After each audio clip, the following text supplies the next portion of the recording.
हाय, नमस्ते। आप लोग कैसे हैं? तो आई होप आप लोग अच्छे होंगे, मस्त होंगे, दुरुस्त होंगे और तंदुरुस्त होंगे। तो आज आप लोगों के सामने मैं एक और वीडियो लेकर आया हूं, जिसमें मैं क्लास 10th, चाहे आप सीबीएसई बोर्ड से हो चाहे आप बिहार बोर्ड से हो, दोनों का सिलेबस सेम है। तो मैं आज एक चैप्टर है, 8 नंबर का चैप्टर है, 8 नंबर का है ना, जो त्रिकोणमिति के नाम से जाना जाता है। इसी चैप्टर को मैं आगे लेकर जाऊंगा और मैं आज बेसिक से आपको पढ़ाऊंगा, जिसमें डेफिनेशन के साथ मैं आगे बढ़ूंगा, है ना। तो आप लोग इस वीडियो को लाइक, शेयर और सब्सक्राइब ज़रूर कर दीजिएगा, जिससे आपको नए नए वीडियो का नोटिफिकेशन आपको मिलते रहे और आपके साथ साथ और मेरे भाई एवं बहनों को इससे फ़ायदा मिलेगा। तो आज सबसे पहले मैं त्रिकोणमिति के बारे में बताऊंगा, मैं इसके डिफिनेशन के बारे में बताऊंगा। मैं उतना डिटेल तो नहीं, बट लेकिन थोड़ा सा मैं इसमें डिटेल जाऊंगा, आखिर त्रिकोणमिति होता क्या है। तो देखिए यहाँ पर लिखा हुआ, मैं पहले इसीलिए लिख देता हूँ कि लिखने में हमें वक्त लगेगा, उससे टाइम का आपका बर्बादी होगा। इसी को बचाने के लिए मैं पहले इस पर लिख के, है ना, चूँकि मेरे पास तो डिजिटल बोर्ड अभी फ़िलहाल है नहीं, तो वहाँ पर तो टाइपिंग रहता है, बट यहाँ हमें लिखना पड़ता है। इससे टाइम कम ही समय में हम लोग बहुत कुछ पढ़ सकते हैं, इसीलिए मैं यहाँ पर लिख के रखता हूँ, है ना। तो सबसे पहले देखिए ये त्रिकोणमिति है क्या। देखिए हिंदी में त्रिकोणमिति और इंग्लिश में इसको ट्रिगोनोमेट्री कहते हैं, है ना। बस लैंग्वेज का फ़र्क है, मीनिंग सेम है। देखिए यहाँ त्रिकोणमिति, ये देखिए ये ग्रीक के 3 वर्ड से मिलकर बना है। इंग्लिश में ट्राई, गोनो और मेट्रोन, ट्राई, गोनो प्लस मेट्रोन, है ना। इसी तीनों वर्ड से मिलकर बना है ट्रिगोनोमेट्री। ये ग्रीक वर्ड है।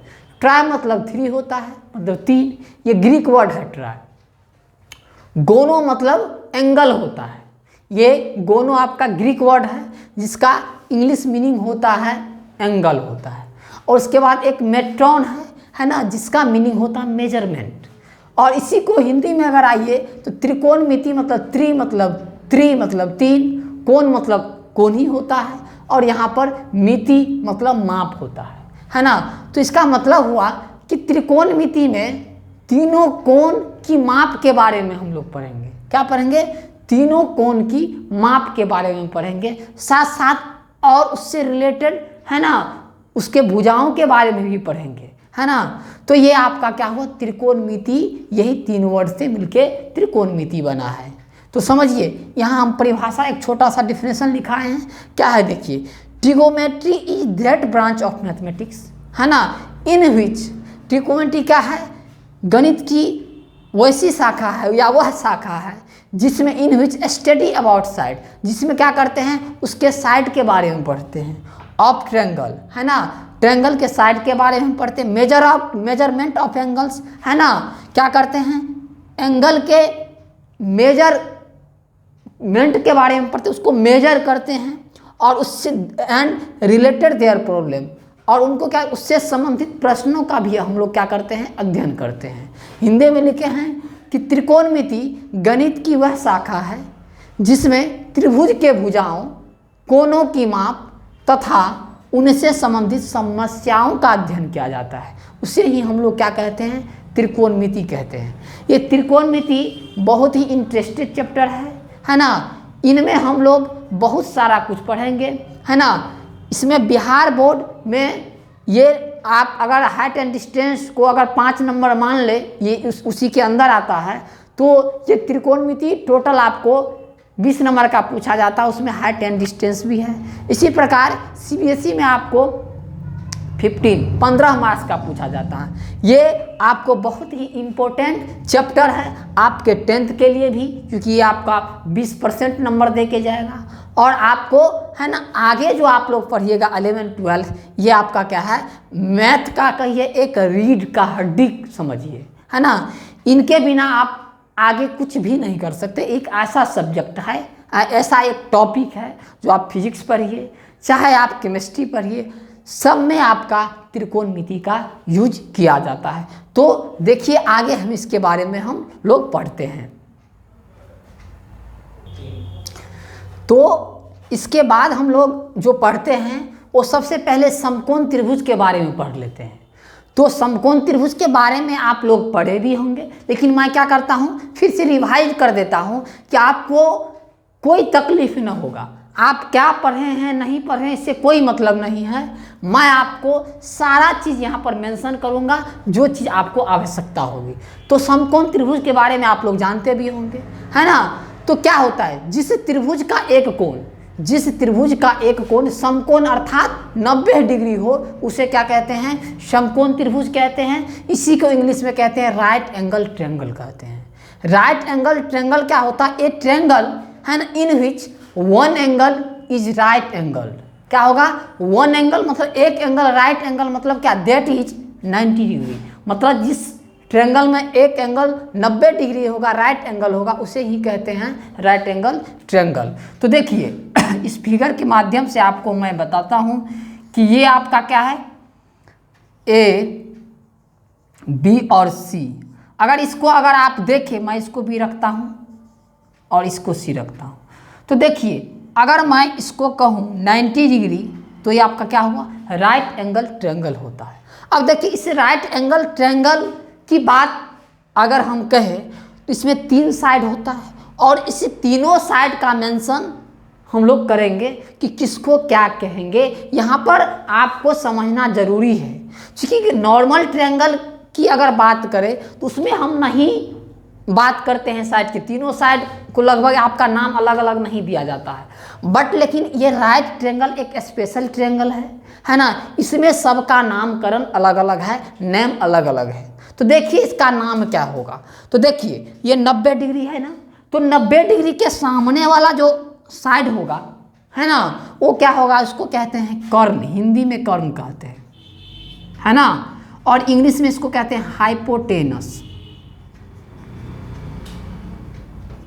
इंग्लिश में क्या कहते हैं, हाइपोटेनस। अब इसे आप लोग याद कर लीजिएगा, हाइपोटेनस का जो पहला लेटर है वो एच है, इसीलिए आज से हम इसको एच से डिनोट करेंगे। किससे, एच। मतलब आज से कर्ण नहीं कहेंगे, हाइपोटेनस को हम लोग कर्ण को एच, मतलब इसका जो सिंबॉलिक है नाम वो एच है। मतलब एच कहने का मतलब हाइपोटेनस हम लोग पढ़ेंगे। जब भी एच की बात होगा त्रिकोणमिति में तो हम लोग कर्ण की बात करेंगे।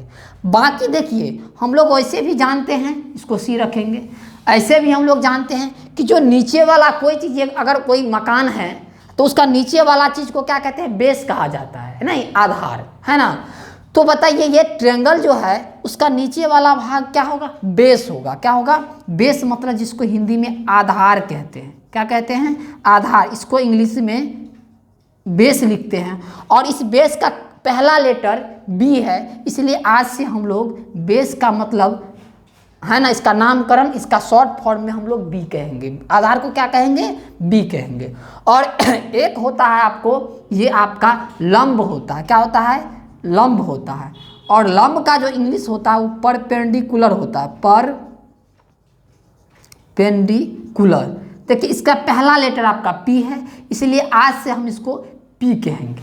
तो देखिए इसमें आपको पता चल गया है कि ए बी जो है, ए बी वो क्या है मेरे भाई साहब, ए बी आपका लंब है। क्या है, लंब है। इंग्लिश वाले आप इंग्लिश में देख सकते हैं, लिख लीजिएगा, है ना। आज से हम इसको क्या कहेंगे, पी कहेंगे, है ना। और अगर मैं कहूँ ए सी को, तो ए सी को क्या कहिएगा, ए सी आपका कर्ण है। क्या है, कर्ण है, जिसको इंग्लिश में हम लोग कहते हैं हाइपोटेनस, और इसको सिंबॉलिक एच लिखते हैं। और नीचे सबसे जो आपका बी सी, ये क्या है, आपका आधार है। इसका सिंबॉलिक में हम लोग बी पढ़ेंगे। तो समझ गए कि किसी त्रिकोणमिति में जो होता है वो राइट एंगल ट्रायंगल, या किसी भी में ये राइट एंगल ट्रायंगल में खास करके उसमें 90 डिग्री के सामने वाला ये परमानेंट है, ये फिक्स है, AC आपका मतलब 90 डिग्री के सामने इस फिगर की अगर बात करें तो ये AC आपका फिक्स है, ये आपका कर्ण ही होगा, है ना। बाकी आपका आधार और लंब, अभी तो फिलहाल आपका आधार नीचे वाला ही होता है और आपका लंब ये होगा। बट लेकिन अगर आप त्रिकोणमिति में अगर आप जाइएगा पढ़िएगा तो इस दोनों को डायनामिक कहा गया। डायनामिक मतलब चेंजेबल है, कभी ये आधार बन जाएगा, अभी तो आधार फिलहाल ये है, ये लंब है, कभी आधार ये बन जाएगा, ये आपको लंब बन जाएगा। क्या बन जाएगा? कभी ये आधार ये लंब बन जाएगा। वो आपका ट्रिगोनोमेट्री का जो रेशियो का जो एंगल होता है ना, उसके हिसाब से ये क्या होता है, चेंज होता है। ये डायनामिक है, क्या है, चेंज होता है, ये आपका फिक्स नहीं होता है ट्रिगोनोमेट्री रेशियो के एंगल के हिसाब से, है ना। बाकी तो नॉर्मली ये फिक्स है, इसी को आधार कहेंगे, इसी को लंब कहेंगे। लेकिन वहाँ जब जाएंगे तो हम इसको चेंजेबल मानते हैं, त्रिकोणमिति के एंगल का जो रेशियो का जो एंगल है उसके हिसाब से ये चेंजेबल होता है। तो ये आप लोग समझ गए कि राइट एंगल ट्रायंगल क्या होता है। देखिए, इनसे संबंधित एक चीज़ आपको यहाँ पर पढ़ना होगा, है ना, जो आप लोग क्लास 10th में ही एक ट्रायंगल जो ज्योमेट्री का एक पार्ट है उसमें हम पढ़ेंगे पाइथागोरस थ्योरम पढ़ेंगे, जो बहुत ही पॉपुलर चीज़ है, जो आप लोग इससे पहले भी क्लास में पढ़े होंगे, 8 में 9 में यूज होता है इसका। लेकिन उसका यूज होता है, वो चीज़ क्या होता है इसको ज़रा हम देख लेते हैं। पाइथागोरस जो मैथमेटिशियन थे उन्होंने राइट एंगल ट्रायंगल के बारे में एक चीज़ कहा था, है ना। क्या कहा था वो देखिए क्या होता है। पाइथागोरस थ्योरम, जिसको इंग्लिश में हम हिंदी में ऐसे ही लिखते हैं पाइथागोरस प्रमेय। ये मेरे भाई साहब इसको लिखेंगे नहीं, पूरा हम मुँह से बता देते हैं, मतलब ओरल बता देते हैं और आप लोग इसको नॉर्मली समझ लीजिएगा। इन्होंने कहा पाइथागोरस, है ना, जो पाइथागोरस जो मैथमेटिशियन थे, है ना, उन्होंने क्या कहे इनके बारे में जरा देखिए। उन्होंने कहा किसी भी राइट एंगल ट्रायंगल में, किसी भी राइट एंगल ट्रायंगल में जो सबसे बड़ी भुजा है, मतलब कर्ण, है ना, सबसे बड़ी भुजा का स्क्वायर जो होगा बाकी अन्य दो भुजाओं के वर्गों के जोड़ के बराबर होगा। देखिए, इसको मैं डिफिनेशन बोल देता, अगर किसी को लिखने का मन हो तो लिख सकते हैं। उन्होंने कहा किसी समकोण त्रिभुज में, है ना, सबसे बड़ी भुजाओं का स्क्वायर अन्य दो भुजाओं के वर्गों के जोड़ के बराबर होता है। अर्थात किसी समकोण त्रिभुज में कर्ण का स्क्वायर जो बराबर होता है ना, वो लंब के स्क्वायर तथा आधार के स्क्वायर के जोड़ के बराबर होता है। मैं इसको लिख देता हूँ शॉर्ट फॉर्म। उन्होंने क्या कहा, पाइथागोरस थ्योरम ने कहा मेरे भाई साहब कि कर्ण का स्क्वायर, किसका स्क्वायर, कर्ण का स्क्वायर, मतलब सबसे बड़ी भुजा यही है, कर्ण का स्क्वायर बराबर लंब का स्क्वायर प्लस आधार का स्क्वायर।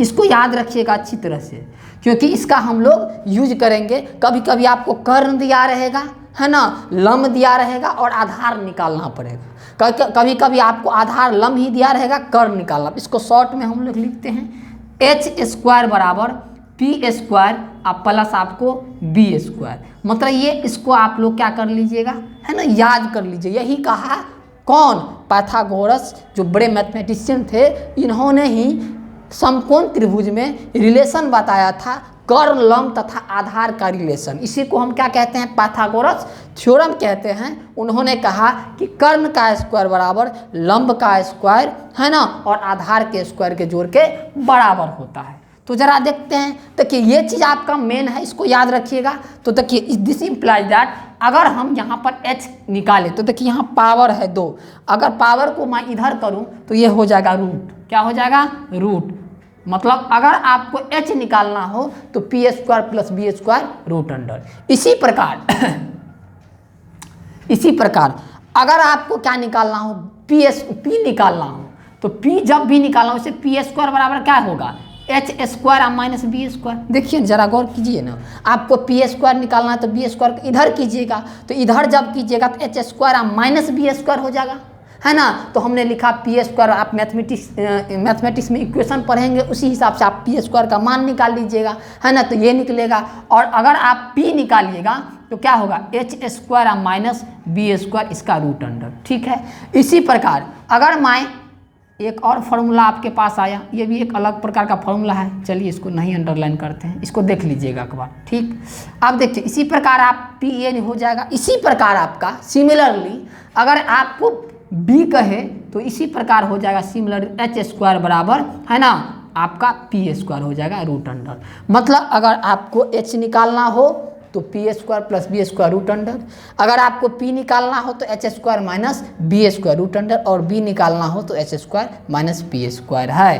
तो आप जरा इसको, है ना, कंठस्थ कर लिएगा, याद कर लीजिएगा, जिसको आपको हेल्प मिलेगा। वैसे देखिए ना, बी और पी में एच में से ही, अगर आपको बी निकालना हो तो एच में से ही पी घटता है, और पी निकालना हो तो भी एच में से ही बी घटेगा, ये तो आपको याद रह जाएगा। बाकी एच में क्या होता है, पी और बी का जोड़ होता है, स्क्वायर का जोड़, और उसका रूट अंडर होता है। तो आप लोग, है ना, समझ गए होंगे कि समकोण त्रिभुज क्या होता है, राइट एंगल ट्रायंगल क्या होता है, और पाइथागोरस प्रमेय क्या होता है। इसको आप लोग, है ना, आराम से समझ सकते हैं। देखिए नेक्स्ट मैं इससे रिलेटेड एक क्वेश्चन बना के अभी मैं दिखाता हूँ, जरा देखिए। तो देखिए एक इससे रिलेटेड एक क्वेश्चन है, थोड़ा सा छोटा है। किसी समकोण त्रिभुज में लंब 4 आधार 3 हो तो कर्ण की लंबाई ज्ञात। कैसे लिखा है इंग्लिश में, in a triangle perpendicular is 4 and base is, है ना, 3, base is 3, then find its hypotenuse, इसका हाइपोटेनस ज्ञात कीजिए। तो देखिए आप खट से क्या कीजिएगा, राइट एंगल ट्रायंगल बना लीजिए, है ना, सुविधा के लिए ए बी सी हम कर देते हैं। अब बताइए इसमें क्या दिया है मेरे भाई साहब, यहाँ बेस 3 दिया हुआ है ना, और आपका परपेंडिकुलर 4 दिया होता, कहता ये आपका क्या होगा, है ना, एसी फाइंड करने के लिए कर रहा है। तो यहाँ देखिए जो दिया है गिवन, है ना, सो देखिए जरा आपका एसी क्या है, एसी एच का काम कर रहा है, और आपका ये आपको निकालना ही है। ए बी क्या है मेरे भाई साहब, ए बी परपेंडिकुलर पी है जो आपका 4 है, और आपका बी सी कितना है मेरे भाई साहब, है ना, बी सी मतलब बी है, और ये आपका 3 है, 3 सेंटीमीटर लगा दीजिए, है ना। तो बताइए तो आपको क्या फाइंड करना है, तो ए सी आपका एच फाइंड करना, तो सीधे से फॉर्मूला लगा दीजिए, है ना। वी नो दैट, हम जानते हैं कि वी नो दैट, है ना, एच बराबर क्या होता है, P square plus B square root under. अब देखिए यहाँ पर 4 का स्क्वायर और प्लस 3 का स्क्वायर, तो 4 का स्क्वायर 16 और प्लस 3 का स्क्वायर 9 और 25 का स्क्वायर रूट कितना होता है, वर्गमूल 5 होता है, तो आपका 5 कितना हुआ, सेंटीमीटर। इस प्रकार इस ट्रायंगल में जो है हाइपोटेनस निकल के आया आपका कितना, 5 सेंटीमीटर निकल गया ये साइड। तो ऐसे ही दिया रहेगा, 2 दिया रहेगा, एक आपको निकालना पड़ेगा। तो आप लोग आज डेफिनेशन पढ़ लिए, है ना, समकोण त्रिभुज के बारे में पढ़ लिए, और पाइथागोरस के बारे में पढ़ लिए। तो मैं नेक्स्ट वीडियो में मैं इनसे आगे जो आपका ट्रिग्नोमेट्री रेशियो है, ये आपका बेसिक चीज़ हुआ, मैं अगले क्लास में, अगले वीडियो में मैं लेकर आऊँगा आपका ट्रिग्नोमेट्री रेशियो क्या होता है ना, त्रिकोणमितीय निष्पात क्या होता है। तो आज मैं इसी, है ना, ये क्वेश्चन के साथ मैं इस वीडियो को अंत करता हूँ, और मैं फिर से मिलूँगा आपके साथ, तब तक के लिए धन्यवाद, है ना। तो आप इस वीडियो को लाइक, शेयर और सब्सक्राइब जरूर कीजिएगा, जिससे अगले वीडियो का नोटिफिकेशन आपको मिलता रहे। धन्यवाद।